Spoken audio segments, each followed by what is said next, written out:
Welcome back to enchanted learning. It's me Banasar Khalid. ഇന്ന് നമ്മൾ LDCയുടെ ഭൂമിശാസ്ത്ര കുറച്ച് ക്വസ്റ്റ്യൻസ് റിവിഷൻ ആയിട്ട് നമുക്ക് വർക്ക്ഔട്ട് ചെയ്യാം. അപ്പൊ ആദ്യമായിട്ട് ഇന്ത്യയുടെ അടിസ്ഥാന വിവരങ്ങൾ, ഇന്ത്യൻ ഭൂമിശാസ്ത്ര റിവിഷനാണ്. അതിൽ ഇന്ത്യൻ അടിസ്ഥാന വിവരങ്ങൾ, ഇന്ത്യയുടെ സ്ഥാനം എന്ന് പറയുന്നത്, ഇന്ത്യ എവിടെയാണ് ലൊക്കേഷൻ, ഇന്ത്യയുടെ സ്ഥാനം എന്ന് പറയുന്നത് ഭൂമധ്യരേഖയ്ക്ക് മുകളിൽ ഉത്തരാർദ്ധഗോളത്തിലാണ് ഇന്ത്യ സ്ഥിതി ചെയ്യുന്നത്. അപ്പൊ ഇന്ത്യയുടെ സ്ഥാനം എന്ന് പറയുന്നത് ഭൂമധ്യരേഖയ്ക്ക് മുകളിലായിട്ട് ഉത്തരാർദ്ധഗോളത്തിലാണ് ഇന്ത്യ സ്ഥിതി ചെയ്യുന്നത്. ഇനി ഇന്ത്യയുടെ സ്ഥാനം ഗ്രീനിച്ച് രേഖയുടെ കിഴക്ക് ആയിട്ടാണ് ഇന്ത്യ സ്ഥിതി ചെയ്യുന്നത്. ഗ്രീനിച്ച് രേഖയുടെ കിഴക്കായിട്ടാണ് ഇന്ത്യ സ്ഥിതി ചെയ്യുന്നത്.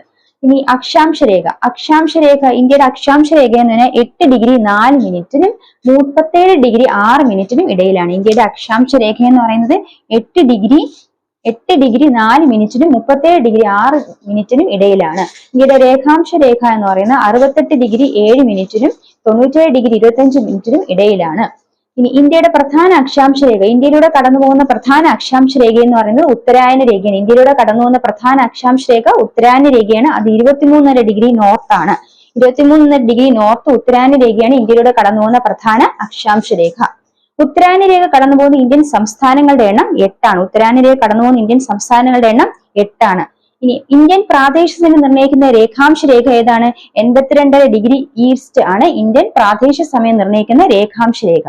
ഇതാണ് ഏറ്റവും അടിസ്ഥാനമായിട്ട് നമ്മൾ അറിയേണ്ട വസ്തുതകൾ. ഓക്കെ, നമ്മൾ പറഞ്ഞു ഉത്തരായന രേഖ കടന്നു പോകുന്ന ഇന്ത്യൻ സംസ്ഥാനങ്ങളുടെ എണ്ണം 8 ആണെന്ന് പറഞ്ഞു. അത് പ്രധാനപ്പെട്ട സംസ്ഥാനങ്ങൾ ഏതൊക്കെയാണ് ഉത്തരായന രേഖ കടന്നു പോകുന്നത്? ഗുജറാത്ത്, മധ്യപ്രദേശ്, ഛത്തീസ്ഗഡ്, ജാർഖണ്ഡ്, ത്രിപുര ആൻഡ് മിസോറാം. ഇതൊക്കെയാണ് ഗുജറാത്ത്, മധ്യപ്രദേശ്, ഛത്തീസ്ഗഡ്, ജാർഖണ്ഡ്, ബംഗാൾ, ത്രിപുര ആൻഡ് മിസോറാം. ഉത്തരായന രേഖ കടന്നു പോകുന്ന ഇന്ത്യൻ സംസ്ഥാനങ്ങളുടെ എണ്ണം 8 ആണ്. ഇതൊക്കെയാണ് ഗുജറാത്ത്, മധ്യപ്രദേശ്, ഛത്തീസ്ഗഡ്, ജാർഖണ്ഡ്, ബംഗാൾ, ത്രിപുര ആൻഡ് മിസോറാം. ഇനി ഇതിൽ ഉത്തരായന രേഖ ഏറ്റവും കൂടുതൽ പ്രദേശത്തൂടെ കടന്നു പോകുന്നത് എവിടെയാണെന്ന് ചോദിച്ചാൽ അത് മധ്യപ്രദേശിലാണ്. എവിടെയാണ്? മധ്യപ്രദേശിലാണ് ഉത്തരായന രേഖ ഏറ്റവും കൂടുതലായിട്ട് കടന്നു പോകുന്നത്, മധ്യപ്രദേശ്. ഇനി ഉത്തരായന രേഖയുടെ ഏറ്റവും അടുത്ത് സ്ഥിതി ചെയ്യുന്ന തലസ്ഥാന നഗരം എന്ന് പറയുന്നത് റാഞ്ചിയാണ്. ഏത് സംസ്ഥാന തലസ്ഥാനമാണ്? ജാർഖണ്ഡിന്റെ. ഇനി ഏറ്റവും കിഴക്കുള്ള ഉത്തരായന രേഖ കടന്നു പോകുന്ന ഏറ്റവും കിഴക്കുള്ള സംസ്ഥാനം ഏതാണെന്ന് ചോദിച്ചാൽ മിസോറാം ആണ്. ഉത്തരായന കടന്നു പോകുന്ന ഏറ്റവും പടിഞ്ഞാറുള്ള സംസ്ഥാനം ഗുജറാത്തുമാണ്. അപ്പൊ ഉത്തരായന രേഖയുടെ കാര്യങ്ങൾ വെച്ചാൽ ഉത്തരായന കടന്നു പോകുന്ന ഇന്ത്യൻ സംസ്ഥാനങ്ങളുടെ 8 ആകുന്നു. ഏതാണ്? ഗുജറാത്ത്, മധ്യപ്രദേശ്, ഛത്തീസ്ഗഡ്, ജാർഖണ്ഡ്, ബംഗാൾ, ത്രിപുര, മിസോറാം. ഗുജറാത്ത്, മധ്യപ്രദേശ്, ഛത്തീസ്ഗഡ്, ജാർഖണ്ഡ്, പിന്നെ ബംഗാൾ, ത്രിപുര, മിസോറാം എന്നീ സംസ്ഥാനങ്ങളാണ് ഉത്തരായന രേഖ കടന്നു പോകുന്നത്. അതിൽ ഏറ്റവും കൂടുതൽ കടന്നു പോകുന്നത് മധ്യപ്രദേശിലൂടെയാണ്. ഉത്തരായന രേഖ കടന്നു പോകുന്ന അല്ലെങ്കിൽ ഉത്തരായനയുടെ ഏറ്റവും അടുത്ത് സ്ഥിതി ചെയ്യുന്ന തലസ്ഥാന നഗരം റാഞ്ചിയാണ്. ഏറ്റവും കിഴക്ക് ഉത്തരായന കടന്നു ഏറ്റവും കിഴക്കുള്ള സംസ്ഥാനം മിസോറാമും ഏറ്റവും പടിഞ്ഞാറൻ സംസ്ഥാനം ഗുജറാത്തുമാണ്. ഓക്കെ, ഇനി അടുത്ത് നമ്മൾ നോക്കാം. ഇന്ത്യയിലൂടെ കടന്നു പോകുന്ന രേഖാംശ രേഖ ഏതാണ്? 82 ഡിഗ്രി ഈസ്റ്റ് രേഖാംശ രേഖയാണ്. ആ രേഖാംശ രേഖ അലഹബാദ് രേഖാംശ എന്നാണ് പറയപ്പെടുന്നത്. ഇത് കടന്നു പോകുന്നത് ഇന്ത്യയിലെ പ്രധാനപ്പെട്ട സംസ്ഥാനം ഉത്തർപ്രദേശാണ്. ഉത്തർപ്രദേശിലെ മിർസാപൂരിലാണ് ഈ അലഹബാദ് രേഖാംശം 82 ഡിഗ്രി ഈസ്റ്റ് രേഖാംശം കടന്നു പോകുന്നത്. ഇന്ത്യൻ യൂണിയന്റെ നമുക്ക് ഇന്ത്യയുടെ ലൊക്കേഷൻ നോക്കാം. ഇന്ത്യൻ യൂണിയന്റെ, അതായത് ഇന്ത്യയുടെ ഭാഗങ്ങൾ നോക്കുമ്പോൾ ഇന്ത്യൻ യൂണിയന്റെ തെക്കേ അറ്റം സ്ഥിതി ചെയ്യുന്നത്, ഇന്ത്യയുടെ യൂണിയന്റെ തെക്കേ അറ്റം എന്നറിയപ്പെടുന്നത് ഇന്ദിരാ പോയിന്റ് ആണ്. ഇന്ദിരാ പോയിന്റ് ആൻഡമാനിലാണ് സ്ഥിതി ചെയ്യുന്നത്. ഇനി ഇന്ത്യയുടെ തെക്കേ അറ്റം എന്നറിയപ്പെടുന്നത് കന്യാകുമാരിയാണ്. ഇന്ത്യൻ യൂണിയന്റെ തെക്കേ അറ്റമാണ് ഇന്ദിരാ പോയിന്റ് അല്ലെങ്കിൽ ആൻഡമാനിലാണ് സ്ഥിതി ചെയ്യുന്നത്. ഇന്ത്യയുടെ വടക്കേ അറ്റം എന്നറിയപ്പെടുന്നത് ഇന്ദിരാക്കോൾ ലഡാക്കിലാണ്.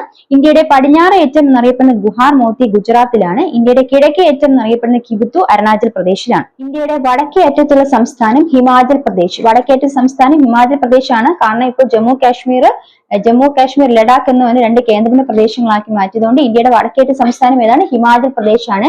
ഇന്ത്യയുടെ തെക്കേ അറ്റത്തെ സംസ്ഥാനം തമിഴ്നാട്, പടിഞ്ഞാറേറ്റത്തെ സംസ്ഥാനം ഗുജറാത്ത്, കിഴക്കേറ്റ സംസ്ഥാനം അരുണാചൽ പ്രദേശ്. ഇന്ത്യൻ സ്റ്റാൻഡേർഡ് സമയം കണക്കാക്കുന്നത് ഗ്രീനിച്ച് സമയത്തേക്കാൾ 5 മണിക്കൂർ മുന്നിലാണ് ഇന്ത്യൻ സ്റ്റാൻഡേർഡ് സമയം.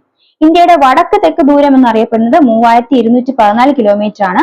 അതുപോലെ ഇന്ത്യയുടെ കിഴക്ക് പടിഞ്ഞാറ് ദൂരം 2933 കിലോമീറ്ററുമാണ്. ഇനി ഇന്ത്യയുടെ ആകെ സമുദ്ര അതിർത്തി എന്ന് പറയുന്നത് 7516 കിലോമീറ്റർ ആണ്.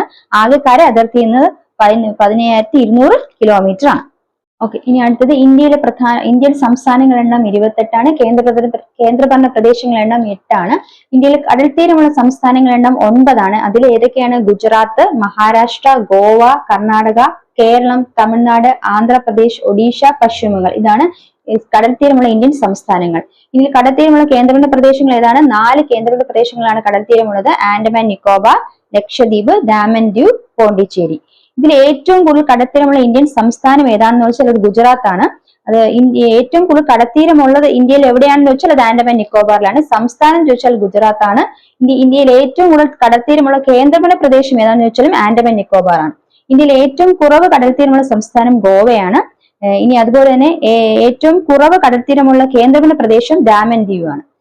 ദക്ഷിണേന്ത്യയിൽ ഏറ്റവും കൂടുതൽ കടൽത്തീരമുള്ള സംസ്ഥാനം തമിഴ്നാടാണ്. ദക്ഷിണേന്ത്യയിൽ ഏറ്റവും കുറവ് കടൽത്തീരമുള്ള സംസ്ഥാനം തെലങ്കാനയാണ്. ഈ ആസാദി കാ അമൃത് മഹോത്സവത്തിന്റെ ഭാഗമായിട്ട് സ്വാതന്ത്ര്യ സമര സേനാനികള്, നാവിക സേനാംഗങ്ങള്, അതുപോലെ തന്നെ മത്സ്യത്തൊഴിലാളികൾ ഇവരെയൊക്കെ ആദരിക്കുന്നതിന് വേണ്ടിയിട്ട് കേന്ദ്ര സർക്കാർ ഒരു പരിപാടി സംഘടിപ്പിച്ചു. അതിന്റെ പേരാണ് സാഗർ പരിക്രമ. സാഗർ പരിക്രമ.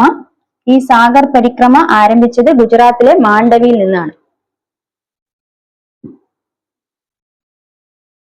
അപ്പം സാഗർ പരിക്രമ എന്ന ഒരു പരിപാടി ആരെ ആദരിക്കുന്നതിന് വേണ്ടിയിട്ടാണ്? മത്സ്യത്തൊഴിലാളികൾ, സ്വാതന്ത്ര്യ സമര സേനാനികൾ, അതുപോലെ തന്നെ നാവിക സേനാംഗങ്ങൾ ഇവരെയെല്ലാം ആദരിക്കുന്നതിന് വേണ്ടിയിട്ട് ആസാദി കാ അമൃത് മഹോത്സവത്തിന്റെ ഭാഗമായിട്ട് ആരംഭിച്ച ഒരു പരിപാടിയാണ് ഏത്? സാഗർ പരിക്രമ. അപ്പൊ ഇന്ത്യയിലെ ഭൂമിശാസ്ത്രത്തിലെ അടിസ്ഥാന വിവരങ്ങൾ, ഇന്ത്യയുമായി ബന്ധപ്പെട്ട അടിസ്ഥാന വിവരങ്ങളാണ് നമ്മൾ ഇന്ന് ഈ ക്ലാസ്സിൽ പറഞ്ഞു പോയത്. ഇതൊരു റിവിഷൻ ക്ലാസ് ആണ്. തുടർന്നും ഇത്തരം ക്ലാസ്സുകൾ പ്രതീക്ഷിക്കാം.